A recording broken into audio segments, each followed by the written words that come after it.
Hello, you're watching Haiphong News. On the morning December the 21st, representatives of Municipal People's Committee worked with the Deputy Chief of National Steering Board for smuggling, trade fraud, and counterfeit goods prevention.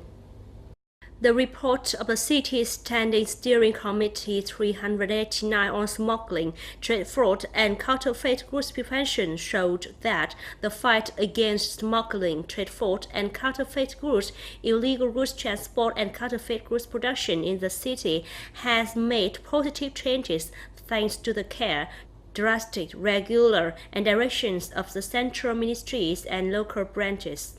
At the working session, after hearing the report, General Legium, member of the Central Party Committee, Deputy of Minister of National Defense, Deputy Chief of the Steering Committee 389, head of the Inspection Turret asked the Steering Committee 389 of Haiphong City to continue closely deploying the plan of the Prime Minister's Steering Committee, particularly in the year-end time and upcoming Lunar New Year festival, with an aim of stabilizing the market, contributing to firmly keeping political, economic, and social security of the city.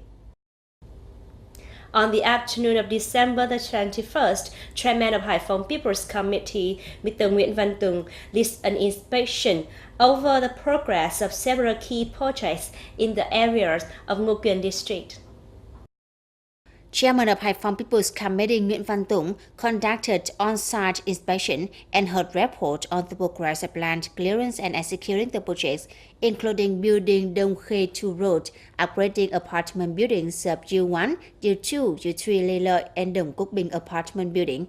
After hearing the report of sectors and units relating to petitions of site clearance and execution, City Chairman Nguyễn Văn Tùng agreed the finance of assistance proposed by Department of Natural Resources and Environment and asked Ngô Quyền District authorities to set up plan of compensation and other contents. In Ho Chi Minh City, Prime Minister Nguyễn Xuân Phúc chairs a conference on building the agricultural industry in Vietnam. At the event, representatives of many enterprises in the field of agriculture said that promoting the link between the foreign and domestic enterprises and experts were critical, striving to become an agricultural powerful country in the future. At the conference, delegates said that about 70% of the population work as farmers, but agricultural production contributes only 20% of the GDP. In developed nations, only 2 to 4% of the population work as farmers, but they contribute up to 40% of GDP. Vietnamese farmers have still produced on small plots of land.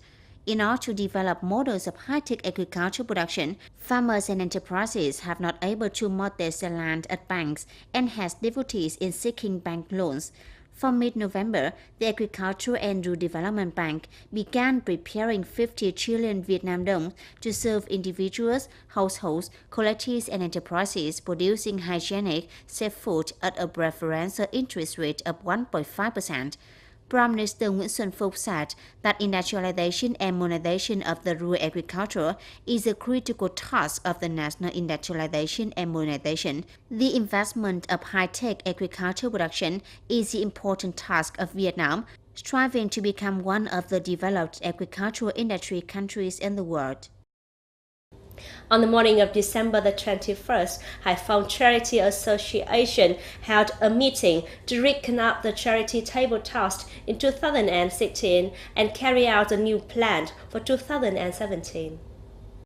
In 2016, Haiphong Charity Association has mobilized a financial source of over 7.2 billion Vietnam dong, implemented many charitable and humanitarian activities across the city. The association has provided regular allowance for 1,300 people, built and repaired 9 campuses and houses worth over 240 million Vietnam dong, offered thousands of scholarships and wheelchairs to poor excellent students.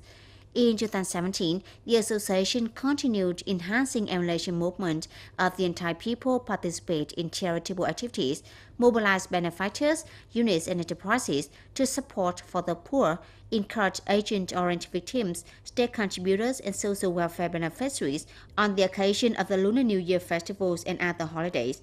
On this occasion, many outstanding collectives and individuals in charities of the city have been praised. These days, pensioners in Zunking District, Haiphong City are joyfully preparing for Christmas.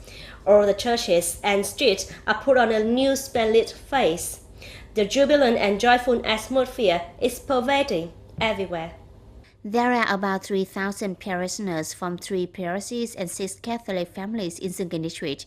Thanks to the care and support of the local party committee and authorities, over the past years, Catholic dignitaries and followers have always united and lived by the gospel. Via religious activities, Catholic followers always reminded each other to well comply with the party's guidelines, state laws, local regulations, and the Decalogue, contributing to building peaceful, prosperous, and powerful parishes. The Noel ambience is nearing. Delighted at the country and city's development, parishioners in Zunking District and Haiphong City are actively emulating in production and work, living a better life. All of them are longing for the upcoming peaceful and happy Christmas season. That's all for broadcast today. Thanks for joining us.